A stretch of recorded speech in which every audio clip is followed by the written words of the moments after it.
Good evening. Welcome to the fourth episode of my technical analysis series, where I talk about one particular technical indicator and then trading strategies associated with them. Today's episode is on average true range, and with these four episodes, I think any discretionary trader who wants to trade in the markets has all the tools that he requires to actually begin trading with confidence. The first episode was on moving averages, the second was on trend lines, the third I think was on RSI, and this is the fourth, which is average true range. And all these four episodes had not only explanations about the particular indicator itself, but also a trading strategy associated with that indicator. And with average true range, what has happened is that I also talk a bit about how average true range can be used as a not just as a trading tool but also as a risk management tool, so that combining average true range with any of the ones that you like, if you like the moving average trading strategy, then using the moving average trading strategy with the average true range as a risk management tool, or the RSI as the trading strategy with the average true range as a risk management tool, completely gives you the freedom to start trading in the stock market.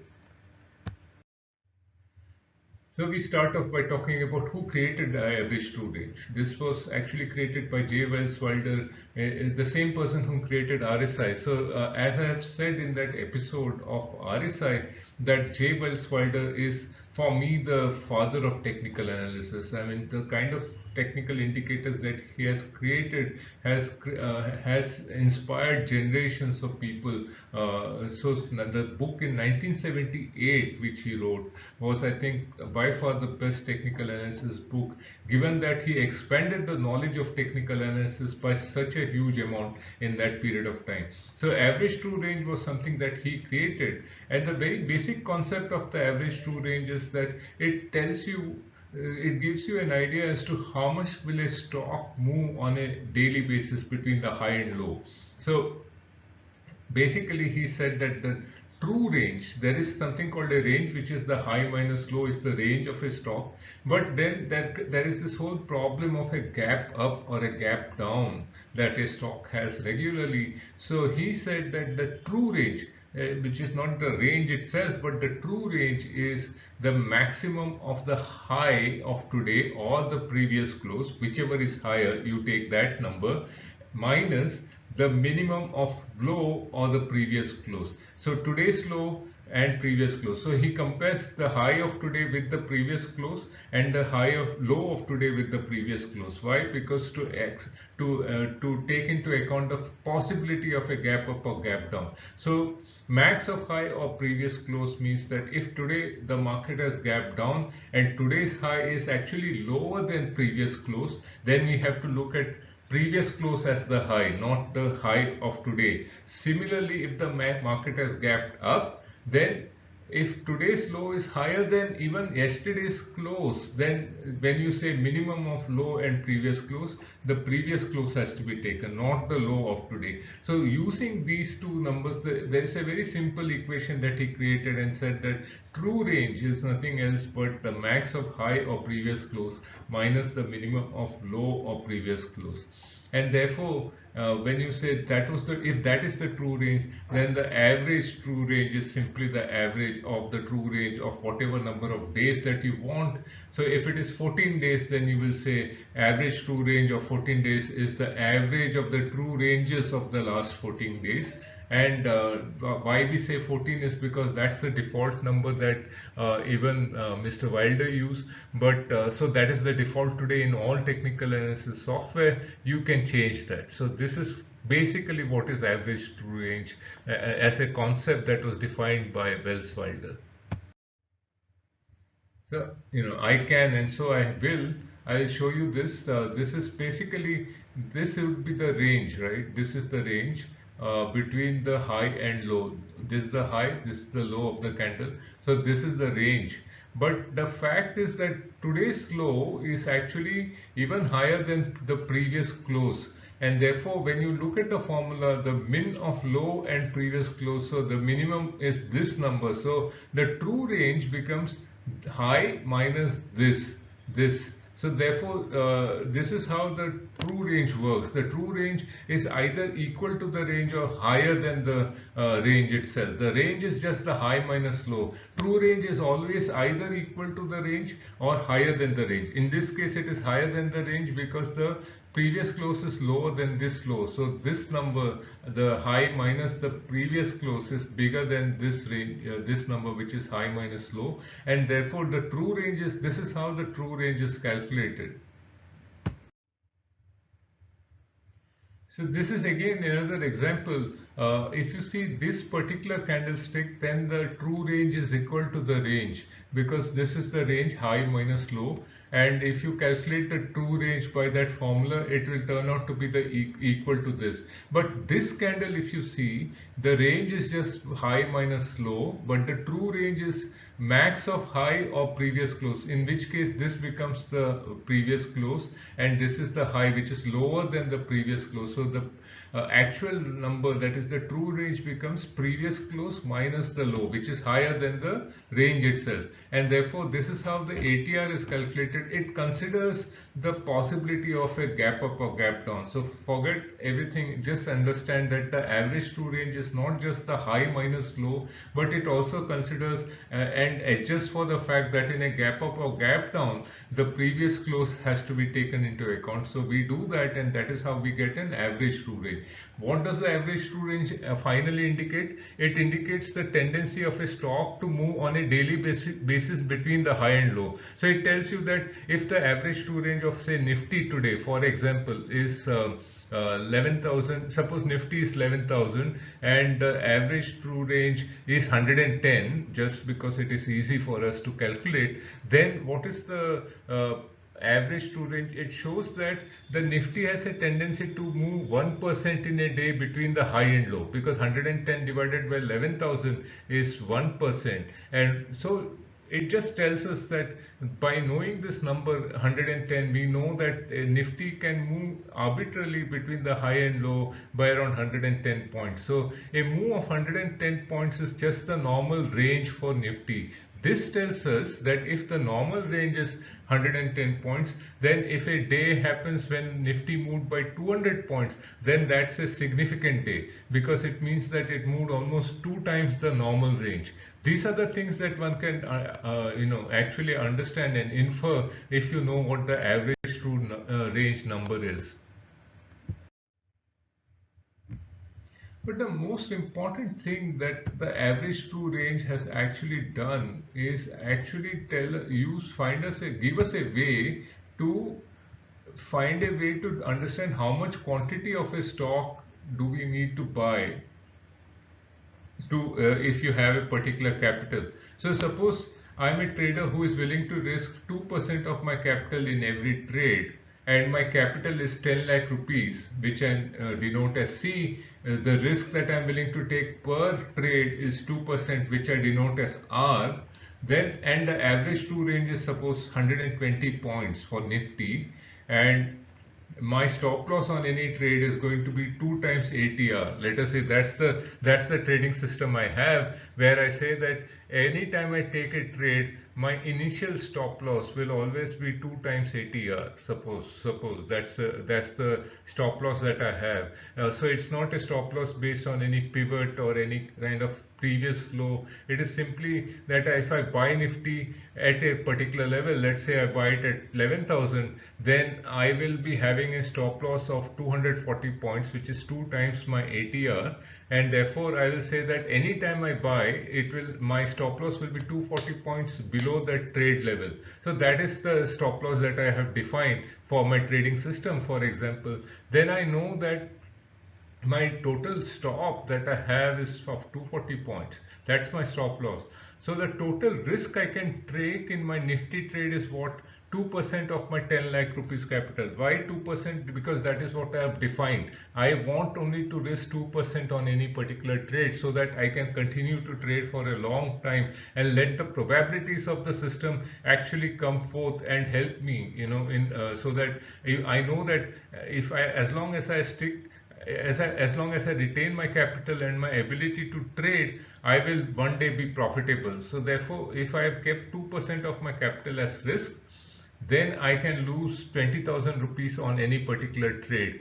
And since I know that 2 times ATR is my stop loss and ATR is 120 points, and therefore 2 times ATR is 240 points, the quantity that I can take is now calculatable. It means that is 20,000 rupees divided by 240 points, which I can lose when I take that trade, and therefore it is nothing else but 83.33. So I say if the number of lots, the number of lots that I can buy is just one lot, because there is 75 shares only, that in one lot of Nifty is 75. Therefore, I can take only 75. I can't take 2, because then if I take 2, it will be 150, and 150 will make me lose far more than what I'm willing to lose per trade. And therefore, it tells me that if I have a 10 lakh rupee capital and this is the kind of stop loss that I'm going to be taking, which is 2 times ATR, then I can't take more than one lot of Nifty on that particular trade. So this is what it allows me to do. Similarly for stocks, I use Nifty as an example. So suppose you have 10 lakh capital and you are willing to take only 2% risk per trade, and you have 3 or 4 or 5 stocks coming out of your moving average system or the RSI system, then knowing what is your stop loss, because you know when you have a buy, when you take a buy trade, you know the previous low is the stop loss, so you know in number of points how much you can lose, and then this can be converted to actually tell you how much risk you're taking per trade and how much is the quantity you can buy of that stock. So hence, in this particular case, let us say if this is the way I am defining my stop loss, then the total quantity that I can take is nothing else but R, which is the risk per trade in percentage, into C, which is the capital that I have, divided by SL. This is the most generalized form of finding out how much quantity I can take in a particular share. So SL in this case I have defined as 2 into ATR. In normal circumstances, when I talked to you in my first episode about my moving average buy strategy, or the RSI buy strategy that I talked about in my third episode, there the stop loss will be the previous low. So I can actually calculate how much is the stop loss and then say that since this is the number of points I will lose in this particular trade if I go wrong, then I will use that number in instead of SL. I will not use 2 into ATR. But if I have a ATR based stop loss, then it is far more simple. I'll just say 2 times ATR is my stop loss. Some others can say 1.5 times ATR is my stop loss. Well and good. Backtest that strategy, see that, and it then gives you a beautiful way to calculate how much quantity I can take per trade. So finally, I have to show you a strategy that I can use to trade any stock or anything. This is Nifty, but I can trade anything based on a simple ATR trading system. There is nothing as no RSI, no moving average, just the ATR can be used as a trading system, and this is how it can be done. So I have whatever is the lowest close that you have. So for example, this is the lowest close. So if that share, or this is Nifty, so I'll use the word Nifty. If Nifty moves up by 2 times the ATR from the previous close, so then you will buy, and from wherever is the highest close that it has, from there if it falls by 2 times ATR, then you will sell. So it is a simple buy and stop and reverse kind of trading system. You will go long if Nifty moves up by 2 times ATR from the level, from the lowest close that it has made. You will go long, and from there how will you go short, or where is the stop loss? It is simple. From that close, wherever it is from that close level, if it is 2 times ATR, Nifty falls by 2 times ATR, then you will sell short. So this I have coded in my Metastock software and actually formed this line. This small thin line that you see is that line. So if that line moves up, I buy. If the line moves down, I sell. So this is nothing else but the same 2 times ATR. If the stock moves, Nifty moves up by 2 times ATR from the lowest close, then I'll buy. That number I have coded here, so you can see it visually as to what happens if we use this trading system. In the code, I have done it in such a way that if the line is moving up or horizontal, it means that we are long, and if the line moves down, then we are short, and then we remain short until the line moves up again. So that same system that I've explained, I've coded so you can visually see this, and you can see that once it goes long, it remains long for a long time, and then it goes short, and then it goes long again somewhere here, and from there Nifty has remained long until yesterday. Even today I think it is still long. After the end of the day, it has not yet fallen, and therefore we are still long on Nifty as per this trading system. So this is a pretty long-term trading system. It doesn't give you too much of, so it doesn't get you out of the trend very fast, which means that if the trend actually, it has to fall substantially before the trend reverses, and similarly it has to rise substantially before the trend goes up, trend changes, and you get a buy signal. But this works beautifully across time, so you can use this kind of system also. So what I have done in this last 4 episodes is, for example, when I talked about the 89-day high-low band in moving 89-day high-low moving average band. So a cross of that is a buy and a break of that is a sell. This I've explained in the first episode. In the second episode, it was all about how to draw trend lines and how to use that to get a buy or sell thing going. And the third episode was about how to use RSI as a simple trading strategy. I said RSI greater than 55 is a reason to buy. RSI less than 45 is a reason to sell. So again, a stop or reverse trading system which has worked beautifully in the past and will continue to work because markets generally tend to trend.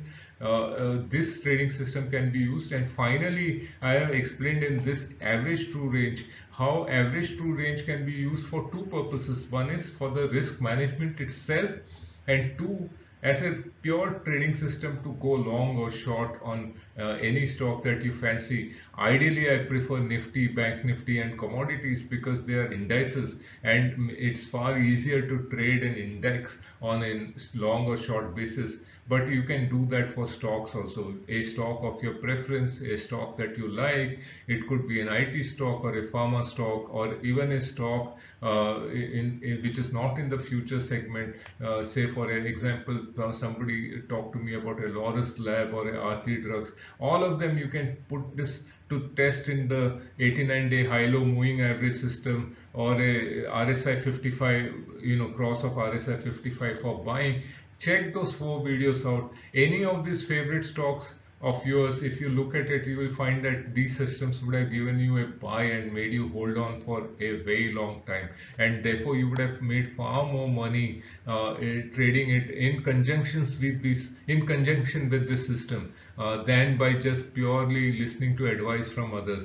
So I suggest please look at it. Subscribe to this channel because I'll be coming out with far more videos on technical analysis exactly like this. Not only subscribe, press the bell icon, because the bell icon is the thing that allows you, which actually sends you a notification that I have posted another video. Do that. I'll come out with far more videos. There is also another channel, a playlist in my channel where I talk to very interesting people about their trading strategies, about their, it could be fund managers or traders who are actually trading for a living. So you get far more insights from people who are actually doing what we all talk about. So they have been doing that for a living for a long time. So you will be hearing from them.